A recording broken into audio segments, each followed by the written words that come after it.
आइए बात करते हैं अरस्तू के विरेचन के सिद्धांत की। तो यदि हम अरस्तू के विरेचन के सिद्धांत की समीक्षा करें, इसके एक पंक्ति में अरस्तू के विरेचन को सिद्धांत को समझने की कोशिश करें कि क्या था अरस्तू का विरेचन का सिद्धांत, तो हम यहाँ शुद्ध रूप से केवल यही कहेंगे कि अरस्तू का जो विरेचन का सिद्धांत है वह कहीं न कहीं मन के भाव को शुद्ध करने से संबद्ध दिखाई देता है। क्योंकि अरस्तू का जो संबंध है वो कहीं न कहीं मतलब चिकित्सा विज्ञान से रहा। यदि हम अरस्तू की पृष्ठभूमि को देखते हैं, इनकी पारिवारिक पृष्ठभूमि को देखते हैं, इनके पिता को देखते हैं, तो वो चिकित्सक के रूप में हमें दिखाई देते हैं। ठीक है, इनके पितामह को देखते हैं तो वो चिकित्सकीय परंपरा से जुड़े हुए दिखाई देते हैं। अब चूंकि घर में चिकित्सा शास्त्र का माहौल था और अरस्तू ने भी चिकित्सा शास्त्र पर अध्ययन किया था, व्यापक रूप से अध्ययन किया था, इसलिए वो चिकित्सा का प्रभाव तो इनके ऊपर पूर्ण रूप से प्रभाव दिखाई देता था। ठीक है, अब जब अरस्तू थे तो अरस्तू ने निश्चित रूप से क्या किया कि अपने घर में इस चिकित्सा के माहौल को देखा था, इस व्यवस्था को देखा था, पढ़ाई भी की थी, इसलिए चिकित्सा की पद्धति, यूनानी चिकित्सा की पद्धति से वो भली भांति परिचित हो चुके थे। उसमें वो एक विरेचन शब्द आता है। हालांकि भारतीय परंपरा में विरेचन शब्द का हमें दृष्टिकोण देखने को मिलता है, ठीक है, प्राचीन परंपरा में। अब यूनानी परंपरा में जो विरेचन शब्द कहीं दिखाई देता है या विरेचन का अर्थ यदि हम ढूंढने की कोशिश करें तो विभिन्न प्रकार से मतलब शरीर में जो रोग हो जाता था उस रोग का शमन करने के लिए, उस रोग को शांत करने के लिए या उसकी शुद्धि करने के लिए विरेचन किया जाता था। मतलब विरेचन का मतलब है कि गंदगी को साफ करके बाहर निकाल देना। तो इसलिए विरेचन की जो पद्धति वहाँ चिकित्सा शब्द, ये चिकित्सीय शब्द से वहाँ पर डिक्शनरी से उठाई गई थी। यदि हम बात करें यहाँ पर तो इसका सीधा संबंध किस शास्त्र के साथ है विरेचन का, तो वो चिकित्सा शास्त्र के साथ संबंध है। ठीक है, अब सवाल पैदा होता है कि फिर हम शिक्षा में इसका प्रयोग क्यों करते हैं। शिक्षा में इसका प्रयोग इसलिए किया गया अरस्तू के द्वारा क्योंकि मैंने बताया कि वो उस परंपरा से तो आते तो थे चिकित्सक पद्धति से, ठीक है, लेकिन जब उन्होंने देखा कि भाई जो विभिन्न प्रकार के मन में जो भाव पैदा होते हैं, जो नेगेटिव भाव हैं, जो नकारात्मक भावनाएं हैं, ठीक है, उनका समन जो है वो किसके माध्यम से किया जा सकता है, काव्य के माध्यम से उनका समन किया जा सकता है। क्योंकि अरस्तू की विचारधारा यहाँ भी बहुत लोगों से विपरीत दिखाई देती है। बहुत से विद्वानों ने कहा, यहाँ तक कि खुद प्लेटो तक ने इस बात को कई जगह पर स्वीकार किया है कि जो काव्य होता है वो कहीं न कहीं मन के भावों को भड़काने का काम करता है और मनुष्य के मन में वासना की उत्पत्ति करता है। जबकि अरस्तू की विचारधारा तो इससे बिल्कुल भिन्न थी। वो कहते हैं कि काव्य तो रेचन का काम करता है, जैसे संगीत रेचन का काम करता है, जैसे संगीत मन को शांत करने का प्रयास करता है, मन के भावों को शांत करने का प्रयास करता है, ठीक उसी प्रकार से जो काव्य है, ठीक है, वह भी मन के भावों को शांत करने का प्रयास करता है। तो काव्य के माध्यम से रेचन किया जा सकता है, जैसे चिकित्सा में औषधि के माध्यम से रेचन किया जा सकता है, उसी प्रकार से मतलब काव्य के माध्यम से भी मनुष्य के मन का रेचन किया जा सकता है, भावनाओं का रेचन किया जा सकता है, मन के मन में जो मनुष्य के मन में जो विभिन्न प्रकार की बुरी प्रवृत्तियां आती हैं उनका रेचन किया जा सकता है। इसलिए इस रेचन का संबंध विभिन्न प्रकार से कहीं न कहीं मन के भाव के साथ है। यहाँ पर यही बात यहाँ पर समझाने की कोशिश की गई। आइए देखते हैं इसमें कुछ महत्वपूर्ण बिंदु हैं।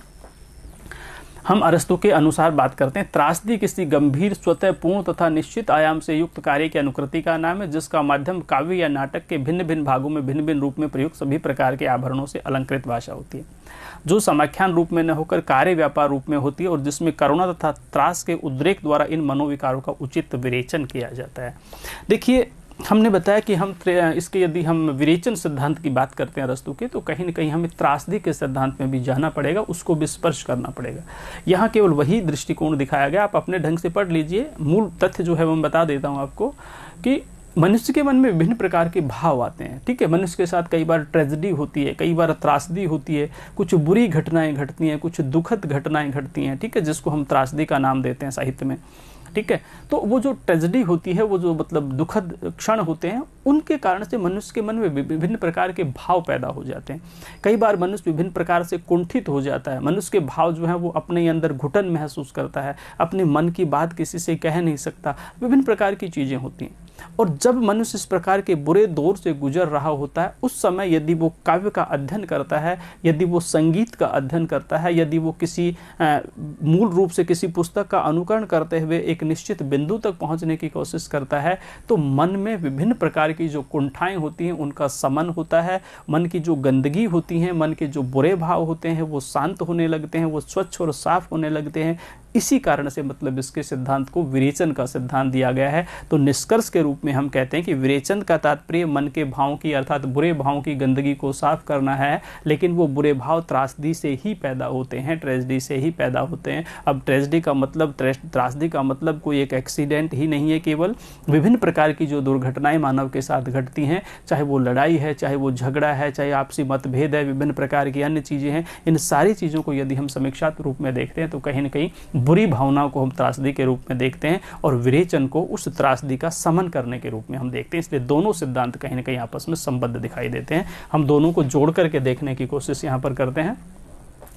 इस प्रकार उन्होंने विरेचन का प्रयोग त्रासदी के कार्य को स्पष्ट करने के संबंध में किया है। अपने राजनीति नामक ग्रंथ में संगीत के प्रभाव का वर्णन करते हुए उन्होंने कहा है कि संगीत का अध्ययन कई उद्देश्यों से किया जाना चाहिए। ठीक है, हमने अभी संगीत की चर्चा की, हम अभी विरेचन की बात कर रहे हैं, तो संगीत के माध्यम से भी विरेचन किया जा सकता है, ऐसा उन्होंने राजनीति नामक ग्रंथ में लिखा है। और कहा है कि मतलब शिक्षा के लिए आप विरेचन कर सकते हो या मतलब आप अध्ययन कर सकते हो, क्योंकि ये पाया कि मतलब संगीत कई उद्देश्यों से किया जाता है। भाई संगीत का यदि आपको अध्ययन करना है तो उसके बहुत कारण हो सकते हैं। आप शिक्षा प्राप्त करने के लिए संगीत को पढ़ सकते हो, आप विरेचन अर्थात शुद्धि के लिए संगीत को पढ़ सकते हो, और बौद्धिक आनंद की उपलब्धि के लिए संगीत को पढ़ सकते हो। तो ये तीनों चीज़ें ही कहीं ना कहीं विरेचन के लिए मूल फैक्टर के रूप में कार्य करती हैं। इसी प्रकार यदि मतलब विरेचन के लिए संगीत पढ़ा जा सकता है तो उसी विरेचन के लिए काव्य भी पढ़ा जा सकता है। यही विरेचन का सिद्धांत जो है वो अरस्तु का है, और काव्य शास्त्र में निश्चित रूप से, पाश्चात्य काव्य शास्त्र में हम इस विरेचन के सिद्धांत को स्वीकार करते हैं। उनकी मान्यता है कि करुणा और त्रास अथवा आवेश कुछ व्यक्तियों में बड़े प्रबल होते हैं, किंतु हम देखते हैं कि धार्मिक रागों के प्रभाव से वो शांत हो जाते हैं। देखिए बहुत महत्वपूर्ण बात, और आप खुद इस चीज़ को महसूस करेंगे कि आदमी के मन में जो विभिन्न प्रकार के भाव होते हैं, चाहे वो करुणा का भाव है, ठीक है, चाहे वो त्रास का भाव है, ये आवेश है, इसमें कुछ मात्राएं वगैरह नहीं है, कच्छ लिखा हुआ कुछ वगैरह, तो ये छोटी छोटी मिसप्रिंट है, आप खुद कर सकते हैं। तो चाहे वो करुणा का भाव है, चाहे वो त्रास का भाव है, चाहे वो आवेश का भाव, विभिन्न प्रकार के भाव आदमी के मन में जब पैदा होते हैं, ठीक है, और ये कहते हैं कि प्रबल होते हैं, किंतु हम देखते हैं कि धार्मिक रागों के प्रभाव से वो शांत हो जाते हैं। जब धार्मिक आयोजन होते हैं, धार्मिक राग होते हैं, धर्म के साथ जोड़ा जाता है, संगीत की बात की जाती है, ठीक है, पूजा पद्धति की बात की जाती है, मंदिर मस्जिद में जाया जाता है, गुरुद्वारे में जाया जाता है, चर्च में जाया जाता है, धार्मिक स्थलों पर जाया जाता है, ठीक है, तो मन के जो भाव होते हैं या मन की जो कुंठाएं होती हैं कुछ समय के लिए शांत होती हैं। ठीक है, घर आने के बाद फिर वो स्थिति हो सकती है, लेकिन कुछ समय के लिए तो शांत होती है। तो आप भी महसूस करते हैं जब आप बहुत जोर से मनोविकार होते हैं, मन विकार से ग्रस्त होते हैं, और आप किसी मंदिर में जाएंगे, वहाँ का एक सकारात्मक माहौल आपको मिलेगा, आरती में आप शामिल होंगे, पूजा पाठ में पद्धति में शामिल होंगे, तो कुछ समय के लिए आपके मन में जो द्वंद्व चल रहा था वो शांत होगा। यही उदाहरण अरस्तु देना चाहते हैं कि जब करुणा, त्रास, आवेश धार्मिक आयोजनों से, धार्मिक पद्धति से यदि शांत हो सकते हैं, तो फिर वही धार्मिक आयोजन जो है वो यदि आप संगीत के रूप में उनको देते हैं तो भी उनसे समन होता है, और वही जो चीज़ें हैं यदि आप उनको पुस्तक के रूप में देते हैं, काव्य के रूप में देते हैं, कविता के रूप में देते हैं, तो भी उनका समन होता है। अतः काव्य जो है वो विरेचन का एक बहुत अच्छा माध्यम हो सकता है। और बिल्कुल सही कि जब आपका मूड खराब होता है, परेशान होते हैं, तो आप फिल्म देखने जाते हैं, वो भी तो एक काव्य का ही रूप है। ठीक, आप संगीत सुनते हैं, वह भी तो एक काव्य का ही रूप है। आप किसी पुस्तक का अध्ययन करना प्रारंभ कर देते हैं कि जैसे जैसे कहानी बढ़ती है उसमें कुछ रोचकता आती जाती है, एक के बाद एक घटनाक्रम जो है उधेड़ बुन उठापटक चलती है, तो वहाँ भी आपका मन दूसरी दिशाओं में चला जाता है, और कुछ समय के लिए जो आपके मन में जो कुंठाएं हैं इनसे आदमी को विरक्ति मिलती है। तो ये विरेचन का सिद्धांत कहीं न कहीं त्रासदी के सिद्धांत के साथ संबद्ध दिखाई देता है। यही बात यहाँ पर बताने की कोशिश की गई है कि उनके जो प्रभाव है वो शांत हो जाते हैं।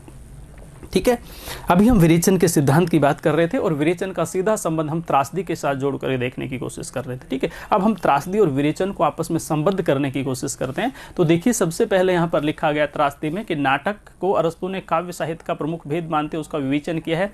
भले ही उन्होंने नाटक की निश्चित परिभाषा नहीं की, परंतु भेदों प्रभेदों का बड़ा ही गंभीर विशद एवं स्वतःपूर्ण विश्लेषण किया है। अरस्तु नाटक के दो भेद मानते हैं, एक त्रासदी और एक कामदी। देखिए, दोनों कहीं ना कहीं इसमें निश्चित रूप से जुड़े हुए दिखाई देते, तो यही वर्णन यहाँ पर किया गया है। नाटक के दो भेदों के रूप में स्वीकार करते हैं, हालांकि बहुत विश्लेषण उन्होंने नहीं किया है, लेकिन व्यापक रूप से दृष्टिकोण तो दिया ही है। तो एक त्रासदी मानते हैं और दूसरा कामदी मानते हैं। ठीक है, ये नाटक के दो भेद मानते हैं, और त्रासदी का लक्ष्य त्रास और करुणा भावों की उद्बुद्धि तथा कामदी का लक्ष्य हर्ष अथवा हास्य का उद्बोधन। त्रासदी का उद्देश्य भवितर चित्रण होता है, जबकि कामदी का मानव जीवन का अपेक्षा पर हीनतर चित्रण होता है। कामदी की विस्तृत विवेचना का अरस्तु में अभाव, परंतु त्रासदी का विवेचन अत्यंत पुष्ट है। देखिए, दो चीजें बता दी कि भाई जो नाटक होता है, काव्य होता है उसमें त्रासदी भी होती है और उसमें कामदी भी होती है। जब किसी चीज़ की दुखद घटना होती है, ठीक है, जब व्यक्ति का मन भाव विभोर हो जाता है, पीड़ा से ग्रस्त हो जाता है, विभिन्न प्रकार की बुरी भावना उसके मन में आती है, तो हम उसको त्रासदी कह लेते हैं। लेकिन जब काव्य को पढ़ करके उसके मन में हर्ष आता है, उसके मन में खुशी आती है, वो मनोरंजक स्थिति को प्राप्त हो जाता है, ठीक है, उसके मन प्रफुल्लित भावना से ग्रस्त हो जाता है, प्रफुल्लित भावना से परिपूर्ण हो जाता है, तो ऐसी स्थिति में हम कामदी कहते हैं। तो ये दोनों ही काव्य के रूप है, मतलब काव्य पढ़ करके व्यक्ति त्रासदी में भी जा सकता है और काव्य पढ़ करके व्यक्ति कामदी में भी जा सकता है, ठीक है। तो यदि आप इसको लिंक करने की कोशिश कीजिए, यदि काव्य पढ़ के व्यक्ति त्रासदी में जा सकता है और काव्य पढ़ के कामदी में जा सकता है, या फिर वो त्रासदी काव्य के बिना पहले से यदि उसके पास विद्यमान है, तो मतलब पढ़ करके यदि कामदी की प्राप्ति हो सकती है, तो मनुष्य के मन में किसी भी रूप में जो त्रासदी आई हो, ठीक है, क्या काव्य के द्वारा उसका निवारण नहीं किया जा सकता? तो अरस्तु कहते हैं कि हाँ, किया जा सकता है। भाई यदि व्यक्ति पढ़ते पढ़ते गंभीर चिंतन में चला जाता है, तो पढ़ते पढ़ते गंभीर चिंतन से निकल करके वो बाहर भी तो आ जाता है ना, हर्ष और कामदी की तरफ भी तो वो बढ़ सकता है ना। तो यदि मनुष्य के मन में बुरी भावना है और उस बुरी भावना को कामदी निकाल करके ले आती है, किताब पुस्तक निकाल करके ले आती है, तो उसके जीवन में विभिन्न प्रकार से जो त्रासदी घटी हो, जरूर नहीं वो किसी भी माध्यम से आई हो, लेकिन उसके जीवन में यदि त्रासदी आई है, तो क्या वो त्रासदी काव्य के माध्यम से उस त्रासदी का निवारण नहीं किया जा सकता? किया जा सकता है। उस त्रासदी के माध्यम से काव्य का निवारण किया जा सकता है। इसलिए निष्कर्ष के रूप में यह कहा जा सकता है कि त्रासदी, कामदी, विरेचन ये कहीं न कहीं एक ही रूप में स्वीकार किए गए, मतलब कहीं न कहीं संबद्धता दिखाई देती है। क्योंकि यदि त्रासदी नहीं होगी, ठीक है, तो मन में कुंठाएं नहीं होंगी, और मन में कुंठाएं नहीं होंगी तो विरेचन किसका होगा? ठीक है, तो विरेचन करने के लिए क्या करना पड़ेगा? मतलब कुंठाओं की प्राप्ति तो करनी पड़ेगी, त्रासदी तो लेनी पड़ेगी। जब रोग ही नहीं होगा तो दवा किसकी देंगे? तो ये जो विरेचन है ये तो दवा का काम कर रहा है, ये तो औषधि का काम करता है। औषधि मतलब औषधि लेंगे तो ही तो बुखार और ज्वर उतरेगा ना। तो ये ज्वर के रूप में हमारे मन में त्रासदी होती है, कुंठाएं होती है, बुरी प्रवृत्तियां होती है, बाधाएं होती है, विभिन्न प्रकार के गलत भाव होते हैं, बुरी धारणाएं होती हैं, ठीक है। और विरेचन जो है उनका समन होता है। तो ये विरेचन काव्य के माध्यम से होता है, यही अरस्तु कहता है। और इसलिए अरस्तु का विरेचन का सिद्धांत पढ़ लीजिए, इसका त्रासदी का सिद्धांत पढ़ लीजिए, दोनों कहीं ना कहीं संबद्ध दिखाई देते हैं। तो यही बात यहाँ पर बताने की कोशिश की गई, ठीक है। तो यही चीज़ यहाँ पर अरस्तु के द्वारा बताने की कोशिश की गई। अब हम त्रासदी के अंग की बात कर लेते हैं, ठीक है, कि किस किस रूप में त्रासदी प्राप्त हो सकती है। तो यहाँ बताया गया है कि त्रासदी विवेचन में अरस्तु ने त्रासदी के 6 अंग माने। कथानक है, चरित्र चित्रण है, पद रचना है, विचार तत्व है, संगीत है, दृश्य विधान है, जिनमें कथानक, चरित्र चित्रण, विचार तत्व अनुकरण के विषय हैं, दृश्य विधान अनुकरण की विधि है, और पद रचना तथा गीत संगीत अनुकरण के माध्यम है। मतलब अब ये देखिए सारे संबंध कहीं ना कहीं जुड़ गए। हम त्रासदी की बात करते हैं, त्रासदी के अलग अलग अंग हो सकते हैं, ठीक है। अब चूंकि हम काव्य पढ़ रहे हैं, यहाँ पर काव्य की त्रासदी की बात कर रहे हैं, यहाँ पर जीवन के साथ हमने जोड़ के देखा त्रासदी को, लेकिन चूंकि काव्य के तत्वों के रूप में हम त्रासदी को पढ़ते हैं तो अलग अलग विभाजन कर दिया, ठीक है। कथानक है, उसमें चरित्र चित्रण है, पदों की रचना है, विचार तत्व है, कहीं भी हम इसमें त्रासदी को दिखा सकते हैं। किसी भी रूप में हम इसको त्रासदी के साथ संबद्ध कर सकते हैं, त्रासदी के साथ जोड़ सकते हैं, ठीक है। और जब उस त्रासदी से बाहर निकलने की कोशिश करेंगे तो फिर हम उसमें विरेचन की स्थिति को प्राप्त हो जाएंगे, हम कामदी की स्थिति में चले जाएंगे। तो सारे जो इनके सिद्धांत हैं कहीं ना कहीं एक दूसरे के साथ संबद्ध दिखाई देते हैं। यहाँ निष्कर्ष के रूप में यदि हम पढ़ने की बात करें कि त्रासदी के कितने अंग होते हैं, तो 6 अंग होते हैं। उन 6 अंगों का आपको नाम याद करना है, ठीक है। किस ढंग से ये काम करते हैं इसकी चर्चा ऑलरेडी हम कर ही रहे हैं। अब त्रासदी में कथानक की बात करते हैं यहाँ पर, ठीक है। हमने क्योंकि थोड़ा सा एक समझाने को हमने कहा कथानक में त्रासदी हो सकती है, ठीक है।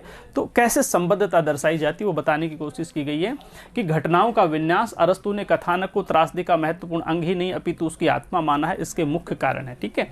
और क्या कारण बताते हैं, देखिए, त्रासदी अनुकृति है, व्यक्ति नहीं कार्य तथा जीवन की।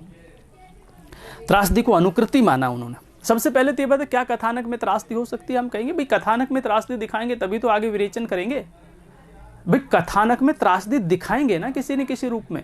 घटनाक्रम में जो विषय वस्तु होती है, जो स्टोरी होती है, उसमें ट्रेजेडी दिखाएंगे ना कहीं की, तो दिखा सकते हैं हम उसमें, ठीक है। और वो किसी भी रूप में दिखा सकते हैं। भाई उस घटना को किसी भी रूप में हम दिखा सकते हैं कि व्यक्ति के साथ ये क्या हुआ, अरे हे ईश्वर ये क्या किया तूने, तो वही तो त्रासदी है, ठीक है। और फिर उसके मन में भाव पैदा होंगे विभिन्न प्रकार के, फिर हम उसका विरेचन करेंगे यहाँ पर। तो सारी चीज, क्योंकि वो तो काव्य शास्त्रीय लेख लिखते थे, उनको थोड़ी पता था कि अलग अलग सिद्धांतों के रूप में कालांतर में ये पढ़ाई जाएगी, तो उन्होंने तो व्यापक रूप से इस व्यवस्था को दिया है। हमने अलग अलग सिद्धांत बना करके कालांतर में, और फिर हम यहाँ पर उसको नए ढंग से प्रस्तुत करने की कोशिश करते हैं। तो त्रासदी व्यक्ति नहीं बल्कि जीवन की त्रासदी होती है। यूनान की चिकित्सा पद्धति में विरेचन अर्थात कथारसिस की चर्चा है। विरेचन का अर्थ होता है विचारों का निष्कासन या शुद्धि, ठीक है, विचारों का निष्कासन या शुद्धि।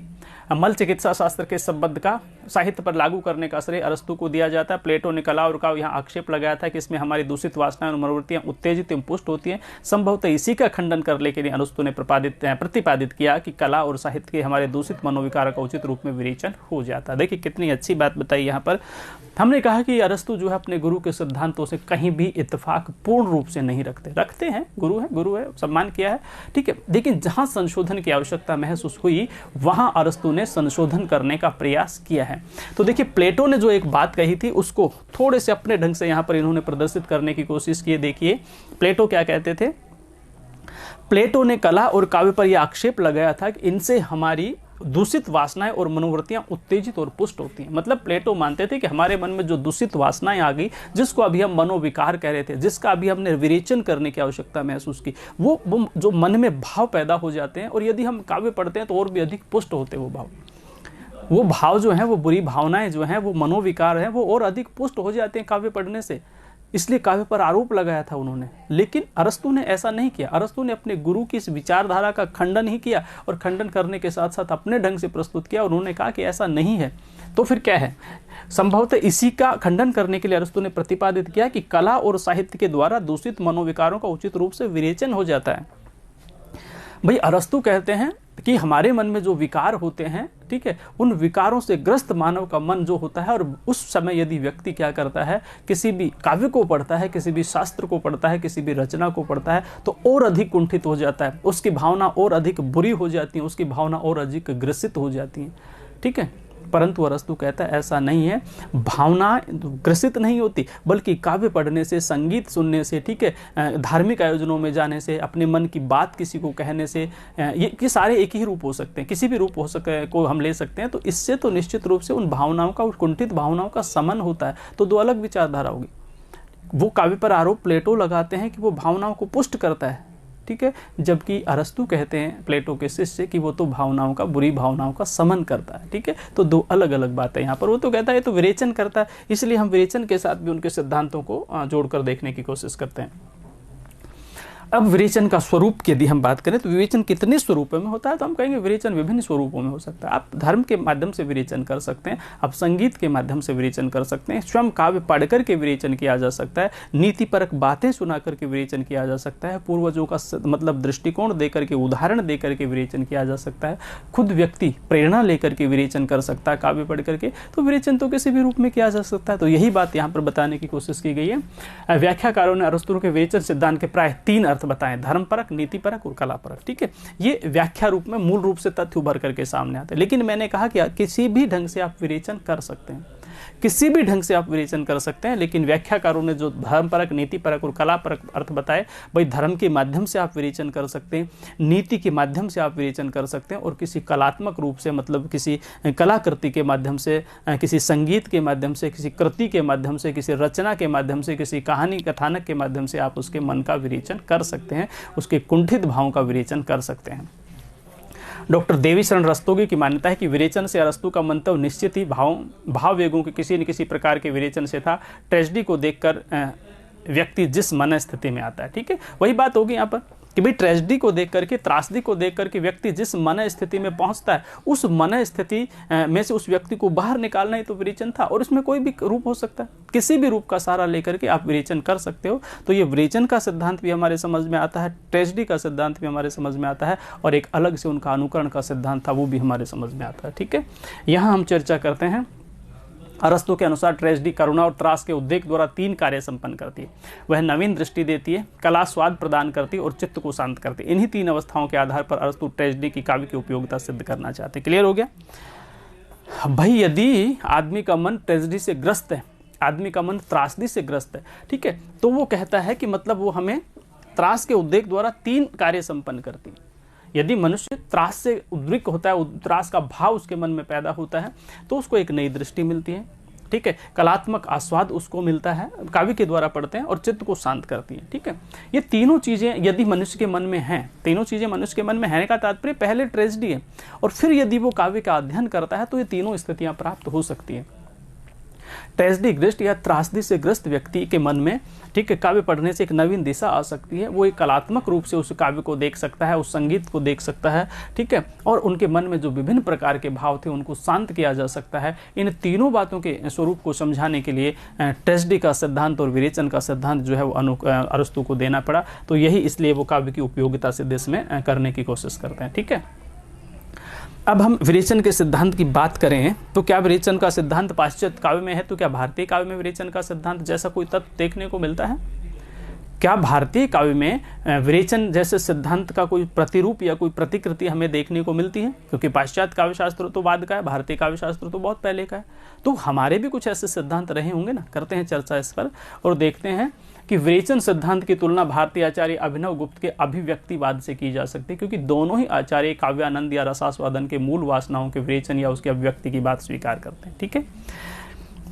अभिव्यक्तिवाद, यदि आप विरेचन सिद्धांत की बात करते हैं अरस्तु के, तो भारतीय परंपरा में भी अभिव्यक्तिवाद बहुत पहले से था। और बहुत अभिव्यक्तिवाद क्या था? अभिव्यक्तिवाद में यही तो है कि व्यक्ति अपने ढंग से जो सामने वाली वस्तु होती है उसमें अपने ढंग से उस वस्तु स्थिति को अभिव्यक्त करने की कोशिश करता है और अपने मन को आनंद से ग्रस्त, आनंद से परिपूर्ण कर लेता है, अपने मन को आनंद के भाव से परिपूर्ण कर लेता है। उनके मन में जो मौलिक विचारधारा, जो गलत विचारधारा से ग्रस्त उसका मन होता है, कुंठाओं से ग्रस्त उसका जो मन होता है, उसको आनंद की ओर ले जाता है, ठीक है। अभिव्यक्तिवाद को यदि हम पढ़ करके देखें, आनंद की प्राप्ति होती है, रस की प्राप्ति होती है, रस अपने मन से अभिव्यक्त कर लेता है, ठीक है। यदि हम रस के विभिन्न सूत्रों की व्याख्या करते हैं तो विभिन्न प्रकार से जब हम, तो कहीं न कहीं अभिव्यक्तिवाद के साथ उसके संबंध को हम जोड़ करके देखने की कोशिश करते हैं। डॉक्टर नगेंद्र केवल अभावात्मक पक्ष को स्वीकार करते हैं। अतः विद्वानों ने विरेचन का कला परक व्याख्या के संदर्भ में मतभेद है। निष्कर्षतः विरेचन का सिद्धांत अरस्तु द्वारा प्रतिपादित एक महत्वपूर्ण सिद्धांत है, जिसमें दुखांत नाटक की मीमांसा को पर्याप्त प्रभावित किया गया है। तो शुद्ध रूप से हम कह सकते हैं कि विरेचन का जो सिद्धांत है वो त्रासदी के सिद्धांत के साथ संबद्ध है। विरेचन का जो सिद्धांत है वो ट्रेजेडी के साथ संबद्ध है।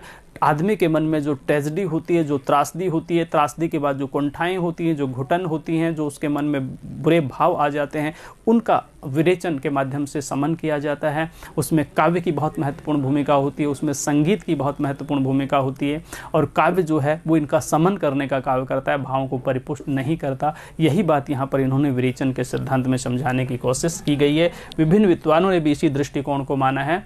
और विरेचन के सिद्धांत की देन की यदि बात करें कि इसको पढ़ने से क्या मिलेगा, हमें समाज को क्या मिलेगा, साहित्य को क्या मिलेगा, शिक्षा को क्या मिलेगा, ठीक है, इस सिद्धांत की यदि हम समीक्षा करें तो निष्कर्ष के रूप में हम एक बार इसको पढ़ लेते हैं। विरेचन सिद्धांत की देन बहुविध है। पहली देन तो यही है कि उसी को प्लेटो द्वारा लगाए गए आरोप का निराकरण करके सदा के लिए उस आरोप को निरस्त कर दिया, ठीक है। तो सिंपल सी बात है कि पहली सबसे बड़ी देन तो विरेचन सिद्धांत की यह है कि प्लेटो ने काव्य पर जो आरोप लगाए थे कि काव्य जो है वो भावनाओं को कुंठित करने का कार्य करता है, उस आरोप का खंडन हो गया। तो सबसे बड़ी बात तो ये होगी यहाँ पर, अपने ही गुरु की बात का खंडन करने में आनंद आया होगा, ये विषय नहीं है।